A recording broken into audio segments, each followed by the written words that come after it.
I am done. Welcome to the Whiskey Edition. My name is Rob, and tonight it's another Fall Haul 2024. The season of allocation is upon us, and I may have picked up a couple things, but this kind of stretches over a couple months, and it's before allocation even started, because just getting right into it, this massive thing isn't necessarily an allocated thing. It was a Costco deal. This is the Woodinville White Dog Unaged Whiskey Kit.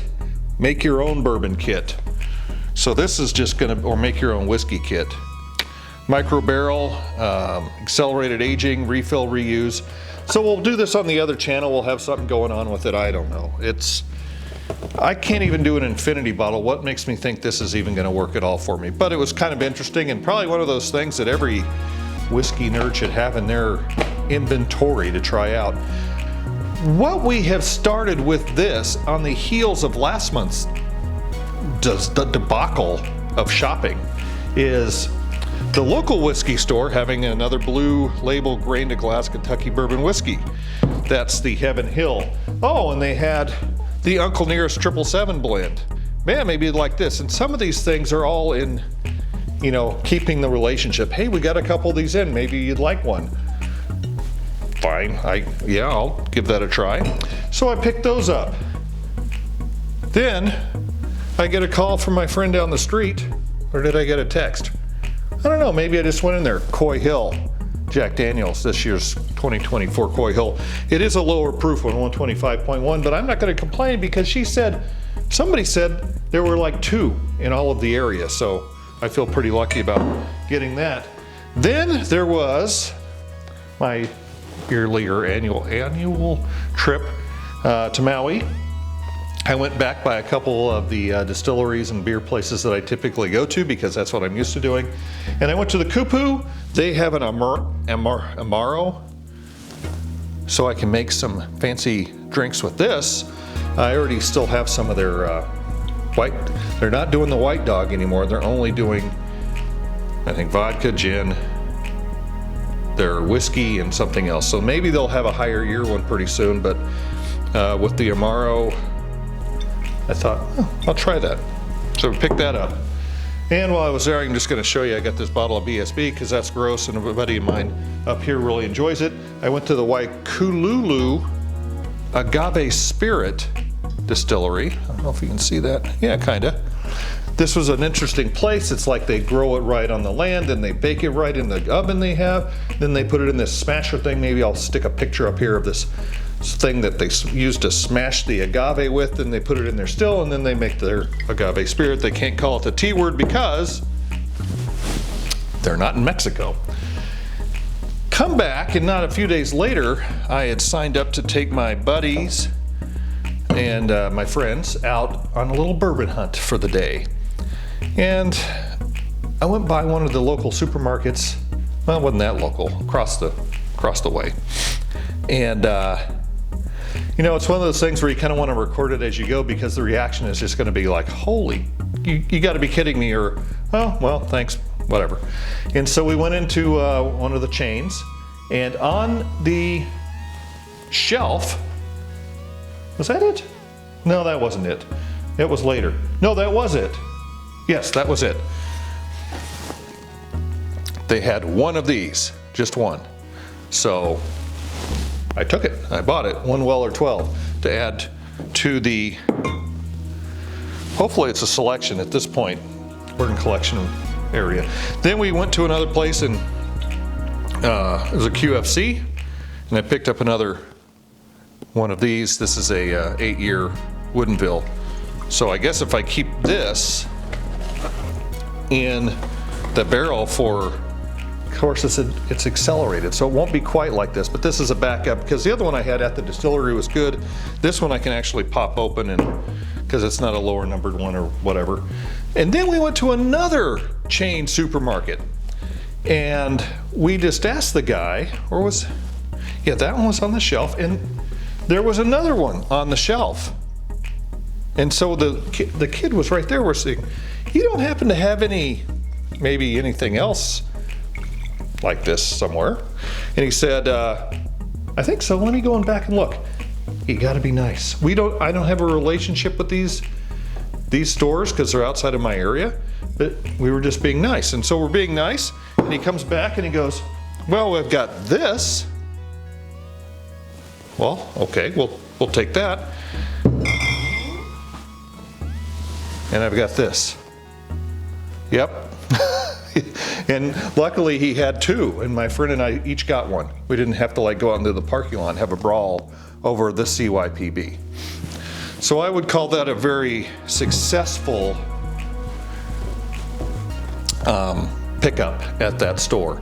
I mean, and he did say, because we would have probably bought everything he had, but we're like, well, we got to leave some. And he goes, well, I'd like you to leave it for my normal customers. So I guess if we had gone in and said, hey, where do you got your stuff? He would have been like, we don't got nothing, but we're nice. Is there anything that didn't make it to the shelf that you might have? Oh, yeah, I think I've got some of that. And I'll come back to that again later. And so then we go out to what was, I thought, John and Lee's supermarket chain, liquor area that they run.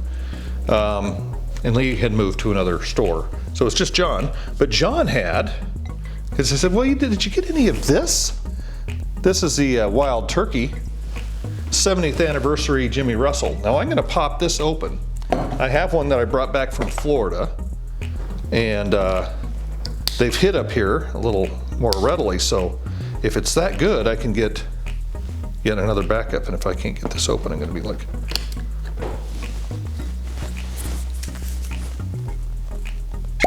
oh, sounds good. Let's pour a little of this. Usually I have this on the other channel where I have a mixed drink on this, but this was a good pickup at that supermarket, and if I really like it, I'll be able to go down the street and get another one. They're priced really well. I think the one I bought in Florida was actually more than the one I bought here, and the one down the street was at $56, plus the obnoxious taxes that we have. Oh, that smells really good.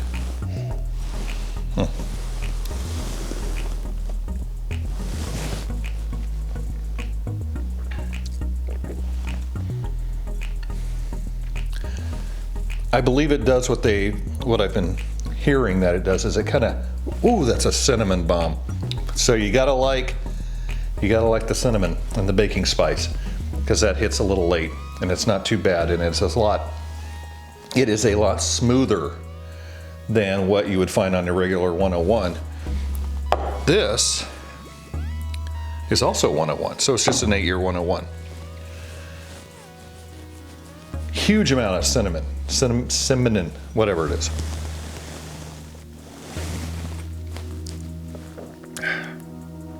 That might be worthy of yet another backup. And great for mixed drinks too, because it's got the proof. Where were we? Oh, and while I was there, I also picked up another, maybe this is this year's Knob Creek 18. I have last year's and the year before, so. Jumping on a train I don't want to jump on, where, oh, I got to get every single one. I got every single one. And at the end of the buying spree, if you will, we had lucked out so well that anything else beyond what, the 3 or 4 Wellers and everything else we had picked up, my friend says, this is a really good bottle of wine. So stepping a little bit outside of the bourbon and whiskey area and agave spirit area and BSB area is a really good bottle of wine, apparently. So picked that up.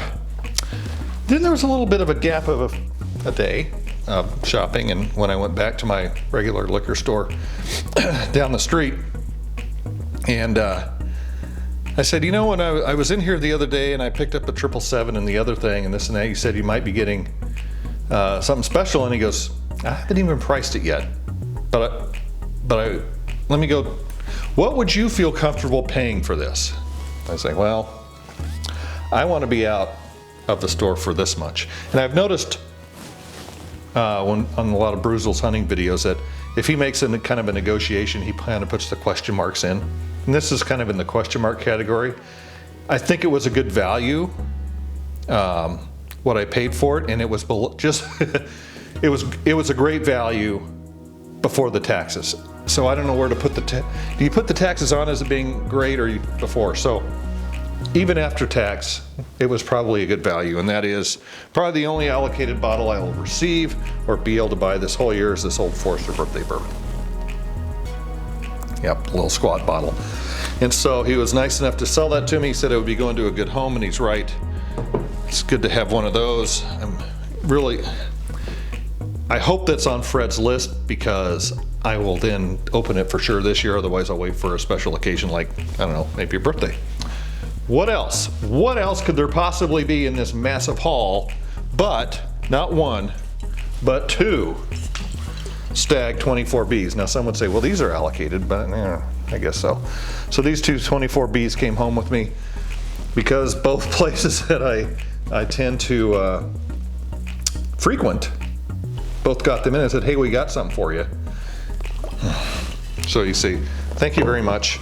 And you buy them and they're at a reasonable price. Friend of mine, the guy who likes the BSB, was in Japan. I said, hey, if you're there and you see a Wild Turkey 12, maybe pick one of those up for me. So he'll be getting that BSB for free. I went and paid him for this. It's like, I don't even think I gave him $100, maybe 80 bucks, all the way from Japan. So I'm feeling very fortunate to have this. The box level game is awesome. So a lot of Wild Turkey. This is a 12-year 101, 8-year 101, 12-year 101.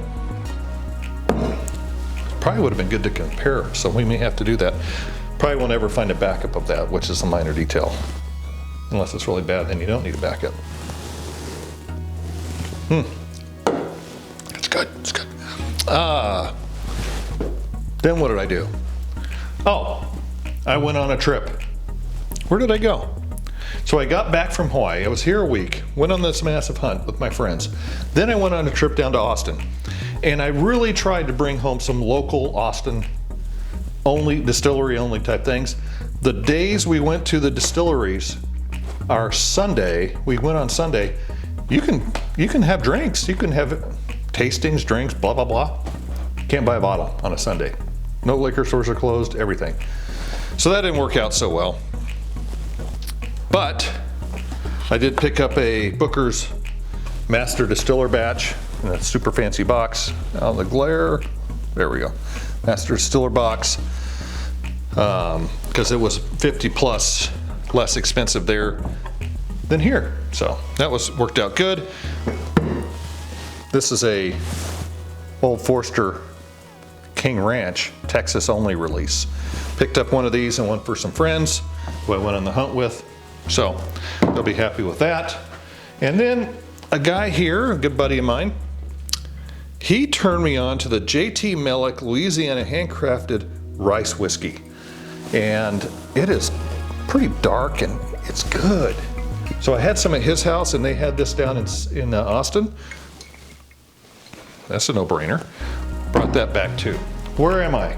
So I thought, I'm gonna come back from Austin. I'm gonna take a break. I'm not gonna spend any more money. Yeah, that worked for about 3 days, and I went to another supermarket and my guy was there. Not my guy, but a guy was there. No, he's the guy in the wine department, but he also does the liquor. And I said, hey, how's it going? I heard you were on vacation. Not, hey, what you got in back? He goes, hey, and he says, I might have some stuff in back. Well, take a look, single barrel.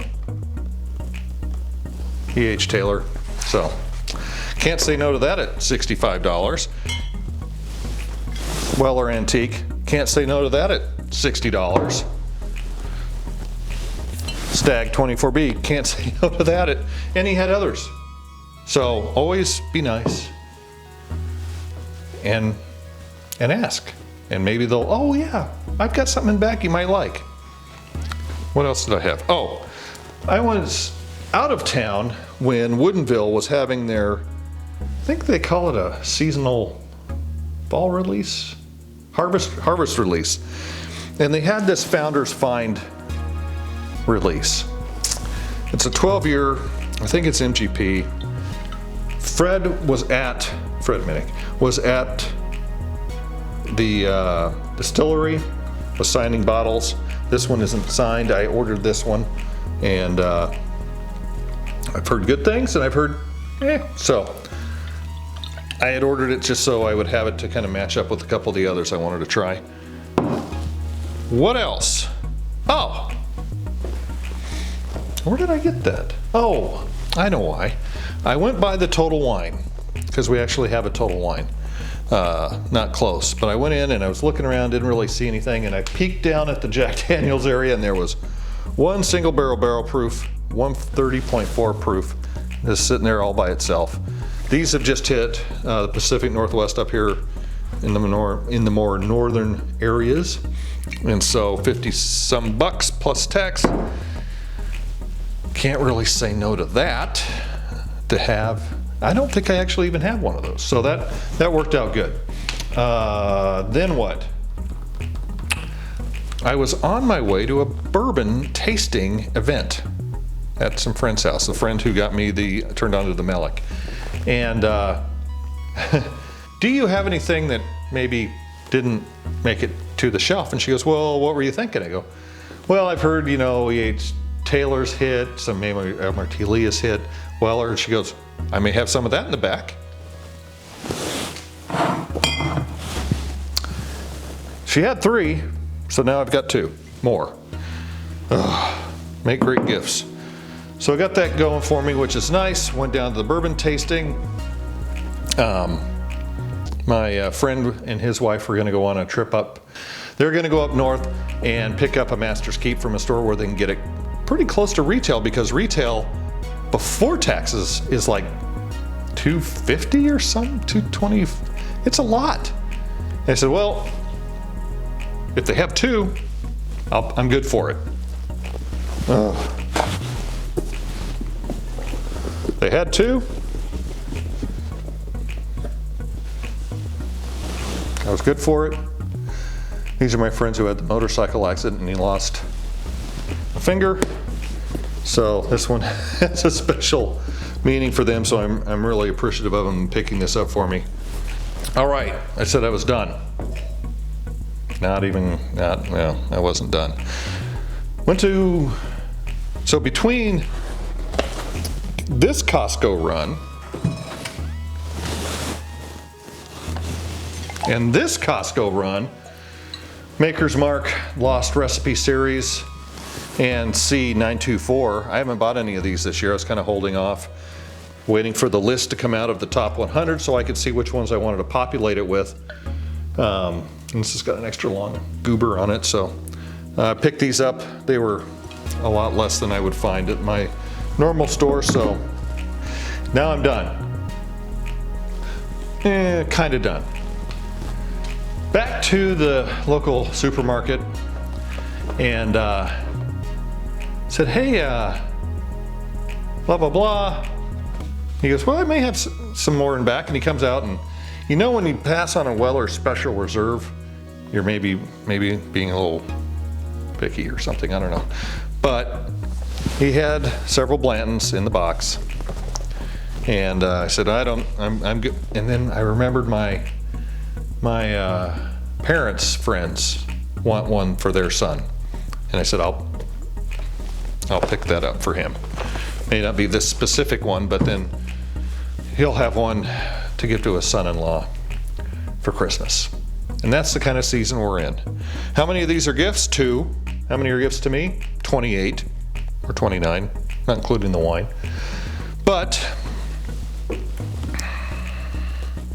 like I said before, this satisfies some sort of urge that I have to collect. And I want it to be a selection like our friend TJ says, but it is hard because my pace of purchasing is far greater than my pace of actually enjoying it. So hopefully I'll be getting into that a little bit more when applicable, but I see more purchasing as we're in the middle of allocation season, so maybe some other drops and whatnot will happen. I hope so. There's a couple things I'm hoping to pick up.